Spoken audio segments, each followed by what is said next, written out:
Before I speak, I of course want to give thanks. Tzachi is going to give most of the thanks tonight.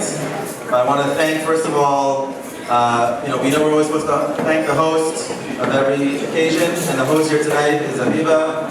She made an amazing party.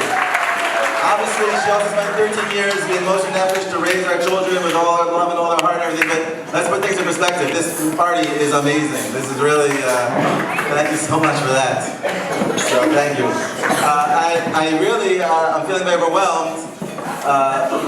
For a number of you, for many of you, you've been around this, you've been at this podium many times, and you're used to this already. This is our first bar mitzvah, Baruch Hashem, our oldest son, and I've been to a number of bar mitzvahs, and I never really appreciated. I always assume I'm just another guy in the crowd. It's very nice, a lot of people come, and I never really appreciated how much every single person adds so much to the simcha. Every single person really, individually, is enough to make us so happy to have done this party, this simcha. And I really want to extend my thanks to everyone for coming. It is really such a beautiful occasion. And so I wanted to speak about that for a second. I've been thinking about that for a while. What it is that we're celebrating. Why it is that we do this. Why do we have this party? Everyone comes together. And it's such a large thing, and why do we make such a big deal with so many people coming together for this? What is it that we're celebrating? And I want to suggest, based on probably the most famous Gemara that we know about in terms of generations, father and son. If you talk about a father giving a bracha to his son, or someone giving a bracha to a father about his son. So we all know the famous Gemara. What is it that we all know? The famous Gemara in Ta'anit, in Tanis, about Pei days. Rav Nachman asks Rav Yitzchak, can you give me a bracha? And Rav Yitzchak says back to him, I'll give you a mashal. I'll give you a parable to what kind of bracha I'm going to give you. A man is walking on the road and he's thirsty, and he finds a tree, and he's able to shave from the tree and eat the fruits of the tree, and he's so happy. He says, I'm going to give the tree a bracha. That I can't give you any bracha about you because you already have beautiful shade, you already have beautiful fruits, you already have water and everything that you need. You don't need anything. So I'm going to give a bracha that all your everything that comes out of you should be just like you. So Rav Yitzchak says, Dr. Nachman, and that's the same bracha I want to give you. You have everything. So I want to give a bracha that everything, your children should be just like you. We all know the Gemara. So I have two questions on this Gemara. Number one, it's a very nice idea that you want to give a bracha to someone that their children should be just like them. So that's a very easy, simple concept to understand. Just say, you're great, I love you, I think you have all the great qualities that the person has. Your children should be just like you. Why did you have to give the parable? What did the parable add? What kind of understanding that add to his bracha? Number two, I was thinking about this here, a very simple question in the parable. Why is this person talking to the tree? Why is he giving a bracha to a tree? Why? Anyone think that question? What does the tree care at all about the bracha? Why the tree is an inanimate object? We're not in fantasy land. We're not in some crazy. What is the story? Why is he giving a bracha to the tree? And I think the understanding is that when he's giving the bracha, he's not giving the bracha to the tree. Who's benefiting from this tree? Who is he giving a bracha to? He's giving a bracha to the whole world. The world enjoys this tree. I want to give a bracha that everything that comes out of the tree also, the world should enjoy. And that's what Yitzchak was saying to Rav Nachman. You want to give a bracha to you about your children? If someone gave me a bracha about Tzachi, our hearts are so full of love for Tzachi, I don't think there's anything anyone can say to us that would add to that. As far as our family goes, but the bracha, Yitzchak explained to Rav Nachman, the bracha I'm giving you is not for your family, it's for the world. They're just like the world benefits from you, the world should benefit from your children. 13 years ago, we said, 13 years ago minus 6 days, we'll do the math.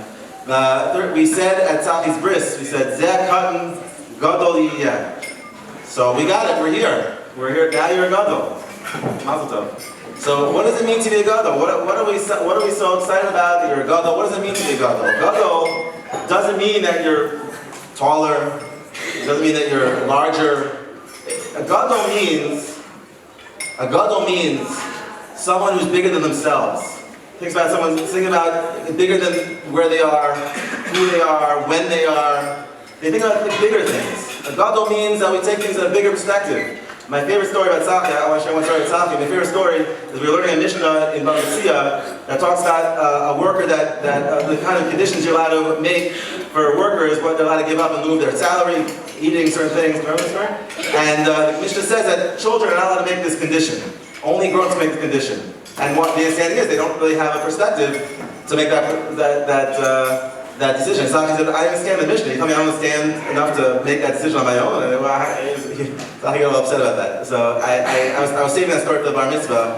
That yes, what we're celebrating tonight is entering into a new era of perspective, of time, of thinking. To be gadol means to be bigger than yourself.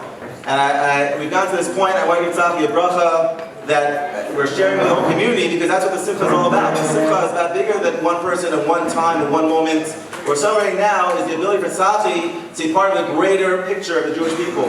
And not just in this generation, in all generations, to be part of that chain, to have the influence on the rest of the world, to really be mashpia, to be a real gadol. To be a real gadol is to be bigger than yourself. And I know maybe it sounds funny, because 2 days ago you weren't a gadol and now you are a gadol. So yes, because sometimes that perspective is so fine, so refined. It's almost hard to understand when you're having that perspective and when you're not. It's so easy to overlook. It's such a small thing, but it's all the difference in the world is that perspective. And that's why we're celebrating together. Because it's not just our family simcha, it's not just a simcha with Tzachi's friends, it's a simcha of the entire Jewish people. And I know that Tzachi's going to live up to this goal. I know that in our own family, we've all been inspired. I've literally been inspired since the day Tzachi's been born. I literally was inspired to daven the day Tzachi was born, and he hasn't stopped inspiring me since. And what he's accomplished for our family and our small circle of friends and our small community, it's already made an impact, already made a difference. And I know that you'll continue with that mission.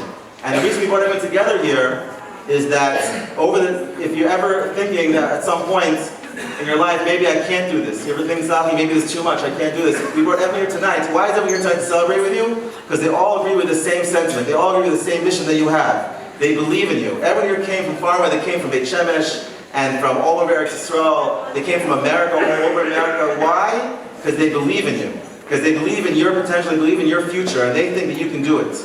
So I give you a bracha tonight, Tzachi, that this is going to be the start of your impact on the bigger than we've had till now. You're going to continue to impact, and you're going to continue to grow, and continue to do what you do for everybody that you've been doing up till now. And you'll continue to be a real part of, a fully fledged member of the Jewish people in the chain of the Torah from now until forever. And it's really the biggest simcha that our family can have. And we thank everyone for sharing in this simcha. And without further ado, it's my biggest honor I've ever had is to introduce Tzachi. I know I've now been relegated at this point to the runner-up